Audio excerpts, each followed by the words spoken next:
Welcome back, time to newcomers alike to Phoenix Wright Trials and Tribulations. Last episode, the investigation began, and we found out a little bit about Viola and Furio Tigre's connection. And the next thing we have to do, now that we've done everything we can do here, is we have to head back to Tribien and do something we completely forgot to do. And that's present Glenn's profile to Gumshoe. So, Gumshoe, what do you have to say about this? Well, this guy was a real programming genius. They called him the walking computer at the place he worked. What happens when he crashes, though? Does he just stop moving all of a sudden? He wasn't a computer, Maya. Anyway, there's nothing between Maggey and the victim. Yeah, that's what we found out yesterday, too. Hey, Detective Gumshoe! Don't you have any information that's a bit more fun? For fun? I know. So, have you paid a visit to where Elk worked yet? You might as well. His workplace? Where's that? A computer firm called Blue Screens Inc. or something like that. Sounds like a real stable company. This could be fun. Let's go, Nick! Computers aren't really my thing, Maya. We'll be fine. I know all about that high-tech stuff. I wonder about that. It's just around the corner from this joint. You should take a look. A computer firm called Blue Screens Inc., huh? Well, I'm gonna head back to the precinct now. We've got a big meeting starting in a bit. About Maggie's case, you mean? Oh, that's pretty much wrapped up now. There's another big case going down at the moment, so she's been pushed aside. Okay, we'll see you later then. Bye.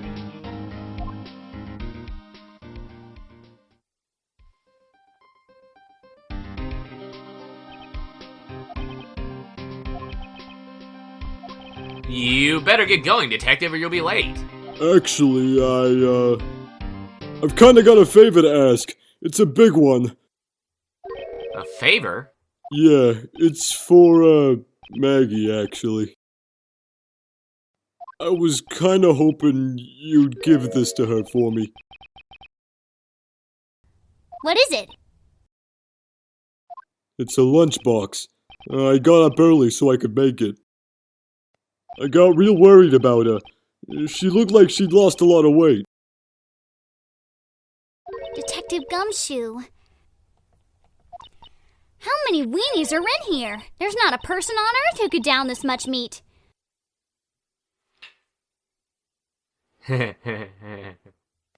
Oh, you think? Oh, I love weenies. I can't get enough of that tender juiciness. Hey, cut it out. So will you take it to her? Oh, it took me ages to make, so please say you will, pal. I can't exactly say no, can I? Maybe I'll eat it myself if I get hungry. Don't forget, okay? I'm counting on you to give that to Maggey. He's finally gone. Wonder if Maggey even wants Gumshoe's weenie. I had to make a joke. It was impossible not to. To the detention center.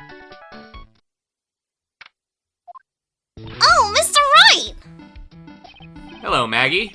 So they finished questioning you? Wasn't it just unbelievable in court today, sir? I'm going to stay up all night and blog about everything that happened. Weren't you scared? It was pretty touch and go in there. Yeah, but you totally nailed that old man. Well, he was all over the place with his testimony. He's not the only one. Huh? What do you mean? Everyone else's testimonies don't match up either. Not with what I remember of the incident anyway. Is it possible she's the one misremembering things? Perhaps.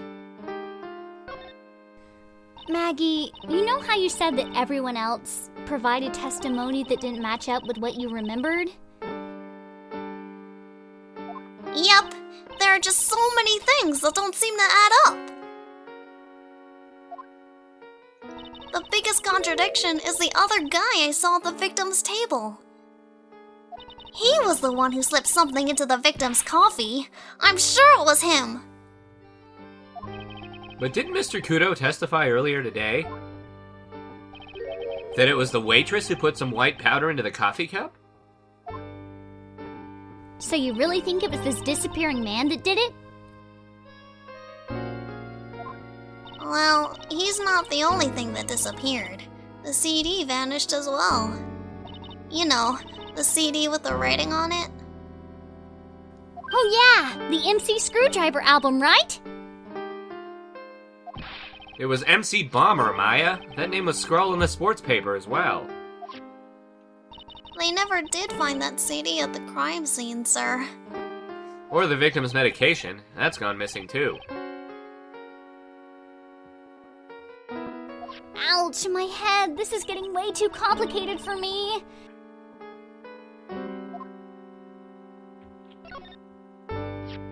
You said that you passed out when the victim Glenn Eld collapsed, right? Yes, it was so embarrassing. I mean, I used to be a cop. When I came to, the restaurant was buzzing with police. And before I knew what was going on, they arrested me, sir. So between the time the victim collapsed and the time the police arrived on the scene, you have no idea what went on at Tribulations. No idea at all. Why? Is it important, Mr. Wright? The other witness, the old man from the park, was pretty much chased out of the picture. Chased out of the picture? What do you mean? Old CD wasn't inside the restaurant because he was told to go call the police. Exactly, and you, Maggey, were unconscious. That means Mr. Armstrong was alone in the restaurant for a brief period of time. No. You don't think Mr. Armstrong set me up, do you? When you consider the facts, it's hard to imagine that Mr. Armstrong isn't involved in this at all. It's like the master biting the paw of the dog that it feeds. Are you sure about this, Mr. Wright? Well, the old man said as much when we spoke with him earlier. I don't know. The things that man says don't add up for some reason, sir. Maggey looks like she's trying to figure something out. We better find out exactly what happened to the old man on that day.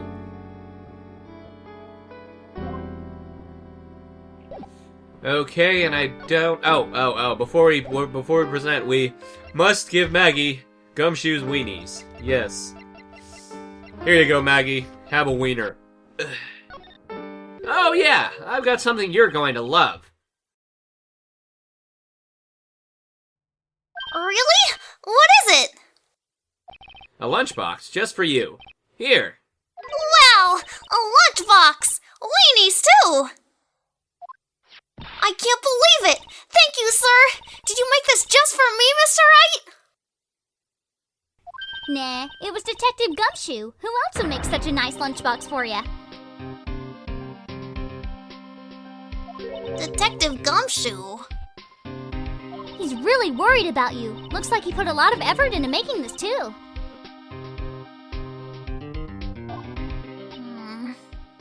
I can't accept it. Detention center rules. No gifts allowed, sir. Hey, come on, Maggey. Don't be like that. The rules are the rules! They'll lock you up if you break them! Somehow, when an ex-cop turned waitress says that, it seems a whole lot scarier. And anyway, I hate weenies! Oh, really? It's all yours, Maya. You can enjoy it with Mr. Wright. But... She's right. It's better than letting it go to waste. But... I guess so.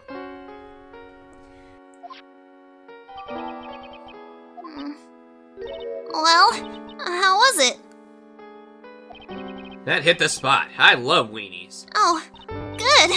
I'm glad I gave it to you then, sir. She hates weenies. Well, she very clearly prefers tacos, if you get my drift. Alright, I think that's all we can do here for now. So, next thing we're supposed to do is go to Blue Screens Inc. So it's time to meet a new character. I think, anyways. I could be wrong. Let's see. Blue Screens Inc. Here we go. Wow, this place is so high-tech, you can almost smell the electricity in the air. It is a computer firm, Maya. They can't work without electricity, you know. Who are you? Oh, hello. I'm sorry. Access is restricted to authorized personnel only. This is a computer programming laboratory. There are far too many trade secrets that could be leaked. Wow, what secrets? Everything you see here is classified. No information can leave this building. Understood. Who is this woman? She's like a robot from some kind of whacked educational show. My name is Lisa Basil. I'm the company director. Director? She's human? She seems more like a ghost in a shell. And that thing over her eye, isn't that the same device as Glenn Elves? That's an DMH, right? Nice try, but it's the other way around, Maya. It's an HMD. All of my programmers here at Blue Screens Inc. are supplied with HMDs. Then do you write programs too? No, I just enjoy wearing this. They are pretty cool. I wouldn't mind one.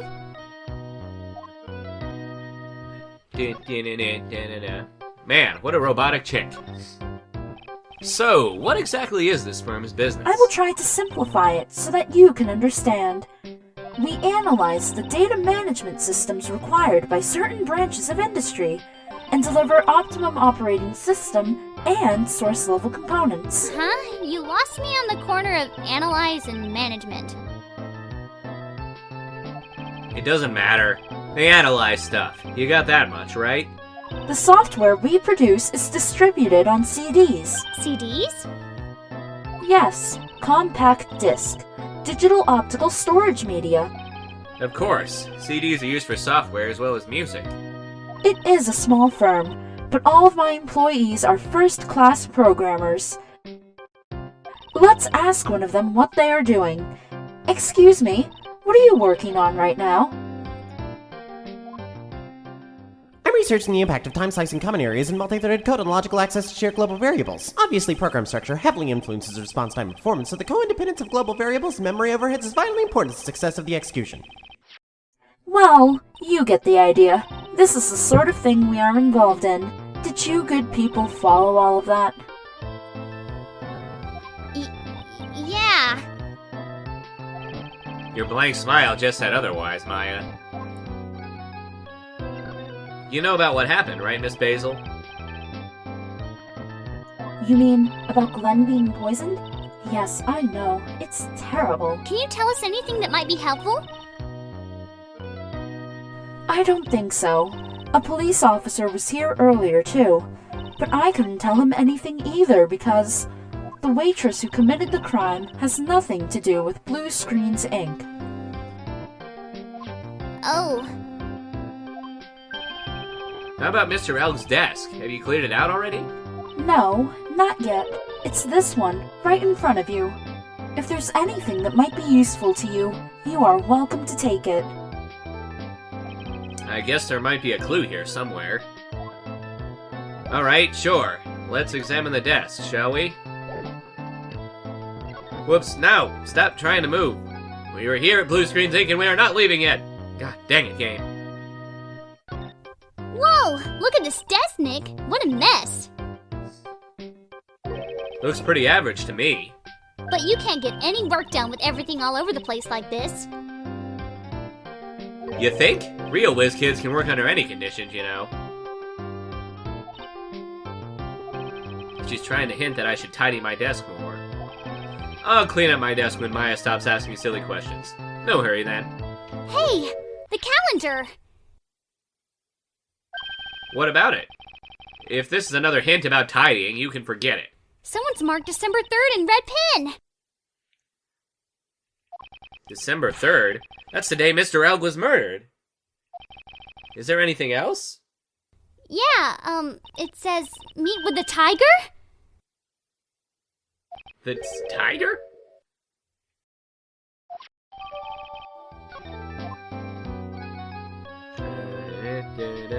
Okay, well, let's try to present this to Miss Basil and see if she knows anything about it. Alright. You! Tell me something about this calendar. Would you mind taking a look at this? I'm sorry, that data is super admin restricted, desktop access, password protected. Super admin restricted desktop access password protected? What? This is madness! No, Maya, that's SPARDA. She won't tell us unless we say the right code word. A code word? Sesame!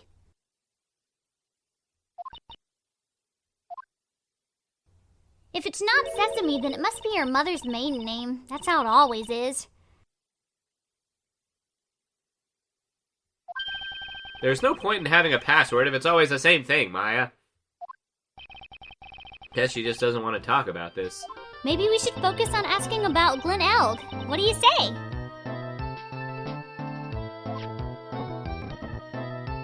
Okay, well, forget it then. Let's just present Glen Elg's profile. About Mr. Elg. He was a top programmer. I would even say he was a genius. But he did suffer from one or two bugs in his personality. Oh? Like what? He was a bit of a loser. Perhaps that would be the best way to describe it. That's what got him into trouble. What's the matter? He was a top programmer. I would even say he was a genius. So he was really no trouble at all. A model employee. Hey, wait a minute! Just now you said something about him being in trouble. We've got to find out what this trouble was exactly. Okay, yay, progress. About Mr. Elg. Was he in some kind of trouble? I'm sorry? Why would you think that? I thought you said something about it just now. You said he got himself into trouble because he was a bit of a loser.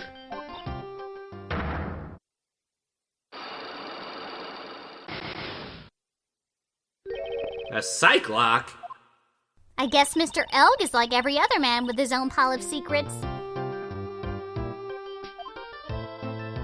Okay, well, let's see if we can't break that mother freaker. I think we do have enough evidence for it.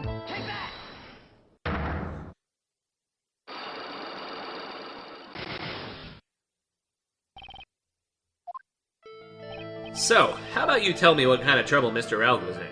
I'm sorry, sir, but we don't deal with troubleshooting here. Perhaps you'd like to speak to someone in customer service. What's she talking about? Guess I'd better just take a shot and see where it gets me. Miss Basil, let me ask you something. Did Mr. Elg's troubles have something to do with this? A lottery ticket. What is that? A lottery ticket. There were hundreds of these on the victim's table at the scene of the crime. And what is the relevance of that? The victim, Mr. Glen Elg, had a gambling habit, didn't he? I don't think that's a logical conclusion based on the facts. Everyone dreams of being rich. Even I listen to Millionaire Radio. She's right. That is a bit weak on its own. But Mr. Elg's gambling wasn't restricted to the lottery, was it? Okay, so, there's some losing horse racing tickets down there, apparently forgot to examine. Blabbity blabbity blah, losing horse racing tickets. Okay, let's break that psych lock. The lottery, horse racing. He bought a lot of tickets and lost a lot of times.